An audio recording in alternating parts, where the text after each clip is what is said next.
Hi అండి. Welcome back to our channel శ్రీవారు శ్రీమతి గారి యూట్యూబ్ ఛానల్.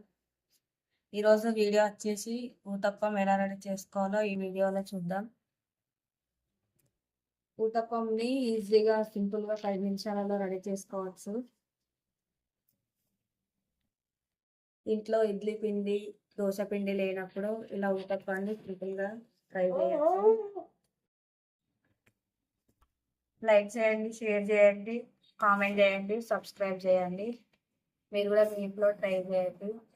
Thank you. ఒక బౌల్ తీసుకొని 1 కప్పు ఉప్మా రవ్వ వేసుకోవాలి. 1/2 కప్పు పెరుగు వేసుకోవాలి. 1 కప్పు దొడ్డటుకులు కడిగి పక్కన పెట్టుకున్న తర్వాత దీంట్లో వేసుకోవాలి.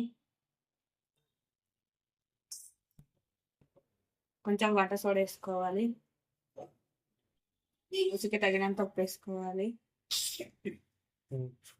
ఇప్పుడు కొన్ని వాటర్ వేసుకుంటూ కలుపుకోవాలి పిండిని.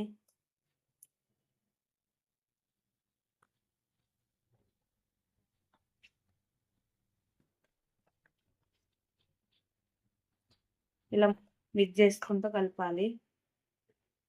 ఇప్పుడు ఎక్కువ వాటర్ పోసుకోవద్దు. ఒక అర్ధగంట తర్వాత మళ్ళీ పిండిని అడ్జస్ట్ చేసుకోవాలి. ఇప్పుడు ఈ పిండిని అర్ధగంట పాటు మూత పెట్టి పక్కన పెట్టుకోవాలి. ఇప్పుడు పల్లి చట్నీ వేసుకోవడానికి ఒక ప్యాన్ పెట్టుకొని దాంట్లో పల్లీలు వేసుకోవాలి. ఇలా కొంచెం కలర్ చేంజ్ అయ్యాక తర్వాత ఇదే ప్యాన్లోకి కొన్ని పుట్నాలు వేసుకొని వేసుకోవాలి. ఇప్పుడు చట్నీ పోపు వేసుకోవడానికి ఒక బౌల్ పెట్టుకొని దాంట్లో కొంచెం ఆయిల్ వేసుకోవాలి. కొంచెం జీలకర్ర వేసుకోవాలి. కరివేపాకు లేదా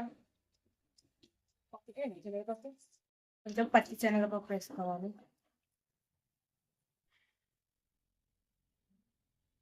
ఇప్పుడు పల్లీలు మిక్సీ పట్టుకోవాలి. మిక్సీ జార్లో పల్లీలు వేసుకున్న తర్వాత 2-3 పచ్చిమిర్చి వేసుకోవాలి.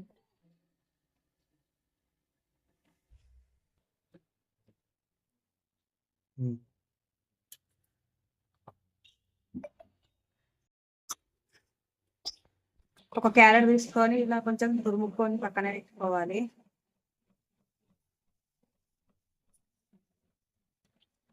ఇప్పుడు ఒక ఆనియన్ తీసుకొని దాన్ని కూడా చిన్నగా తురుమాలి. కొత్తిమీర సన్నగా తరుక్కోవాలి.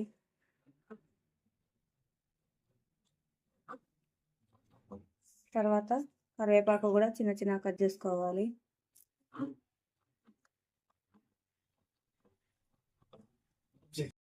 ఇవన్నీ ఒక దగ్గర వేసి మిక్సీ చేసుకొని పక్కన పెట్టుకోవాలి. మనం ఊతప్ప వేసిన తర్వాత దాని మీద ఇది గార్నిష్ లాగా చేసుకోవాలి. చాలా బాగుంటుంది.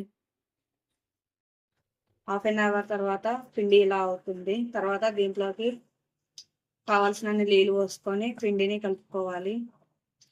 స్టవ్ ఆన్ చేసుకొని ఒక ప్యాన్ పెట్టుకోవాలి. ప్యాన్ హీట్ అయ్యాక కొన్ని వాటర్ వేసి ఇలా స్ప్రెడ్ చేసుకోవాలి. దీని మీద వేసుకొని కొంచెం స్ప్రెడ్ చేసుకోవాలి.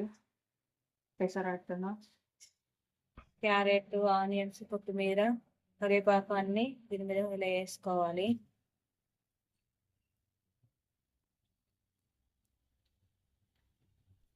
తర్వాత కొంచెం ఆయిల్ వేసుకోవాలి సైడ్స్కి. ఇలా రెండో సైడ్ కాల్చుకున్న తర్వాత తీసి కాలిన తర్వాత రెండో సైడ్ కూడా కొంచెం సేపు కాల్చుకోవాలి, 1 నిమిషం పాటు. రెండో వైపు కాల్చుకున్న తర్వాత తీసి ప్లేట్లోకి వేసుకోవాలి. ఇలాగే మిగిలిన పిండితో అన్ని ఊతప్పం చేసుకోవాలి.